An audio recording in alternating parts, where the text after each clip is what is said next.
Like, for me, I was a drug addict at the time.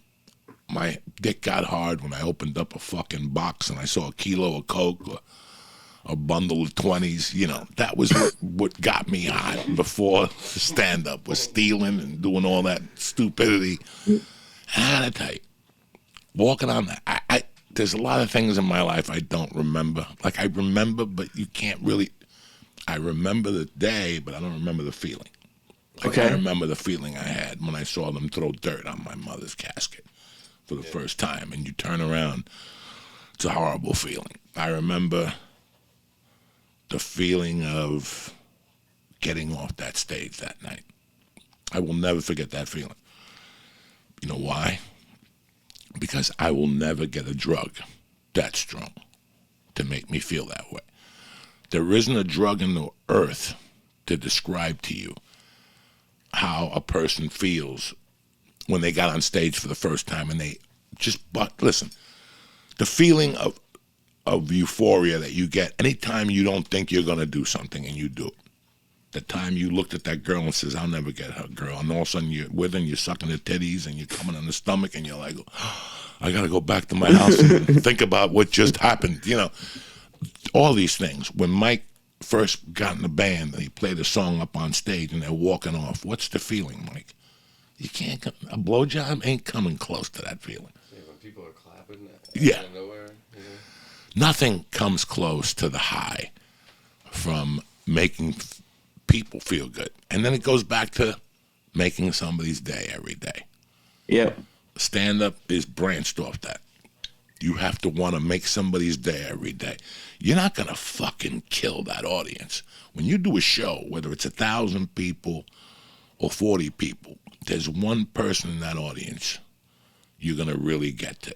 And as you expand the numbers, it's more. When Guns N' Roses does a 20,000-seat arena, they're entertaining 20,000 people, but they're getting to a percentage of that. Yeah. 13 people who got that euphoric. They haven't seen them before. They never been to a live concert before, Anything live will always rock your fucking world. Baseball games, a play.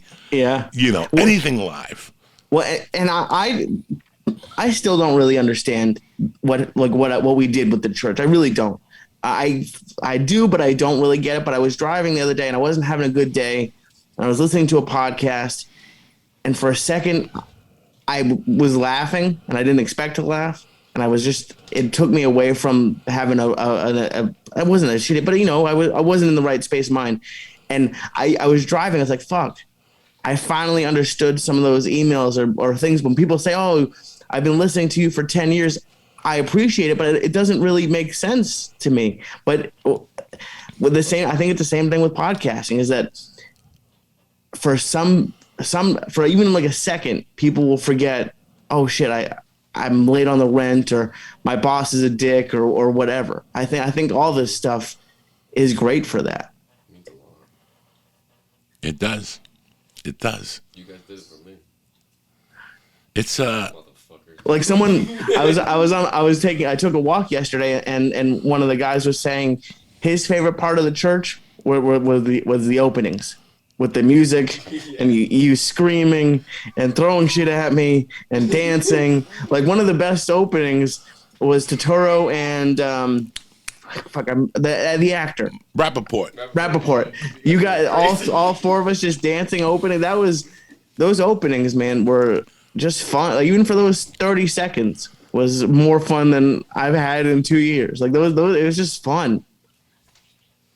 Man, those are some fucking, again, nobody knew. Listen, I knew what I was doing when I was doing stand-up. I want people to understand this. I knew what I was doing. From the minute I got on stage, I knew what I was doing. Then you get more hip to it, and then you learn the process. But you know what you're doing. At least you know where you're going. When you join a band, we're going to play fucking Pearl Jam songs. I know where I'm fucking going. There's been 1,000 million bands before me. There's been 1,000 comics before me. With podcasting, I did not know where we were going. Do you understand me? So It didn't matter to me whether I wanted to throw spaghetti on the wall or to light your nutsack on fire then.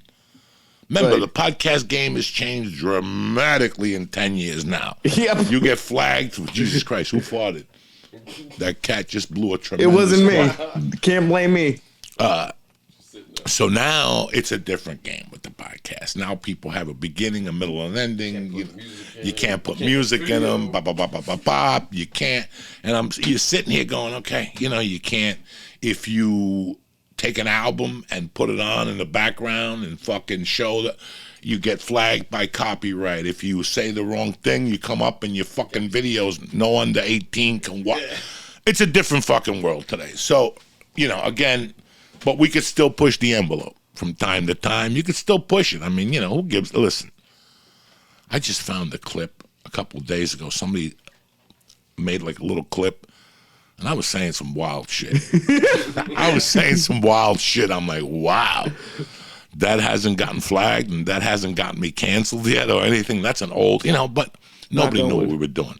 Yeah. And who gave a fuck? We made and broke the rules while we were doing it. Yep. And we set the bar where we wanted to, people doing mushrooms, going to do a set, people passing out, people's changing lives. My neighbor, this nice lady, she sells real estate in town. Her and her husband are a real estate team. They're sweethearts. They don't curse. They got 2 kids. And one of their daughter plays with my daughter. So we saw them the other night, and she kept talking to her husband about something, and she goes, you know what? My brother used to work for somebody in the entity. He's like a producer. And she goes, when I told him I was going to go see you, he said that you were the dude that fucking killed Owen Benjamin. What does that mean? And I had to tell this nice fucking lady about an edible. And when I called him, he had to be up by the fucking cheesecake factory up on Sepulveda. That's where he was that night, for people who want to know. And Leo, You made it all the way there?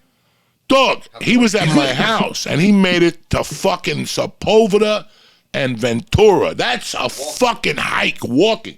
That edible gave you energy. Fuck Red Bull. Because that motherfucker walked to Sepulveda that night. When I called him that night, Jesus. and he answered the phone, now I can look back at that story and tell you exactly what happened.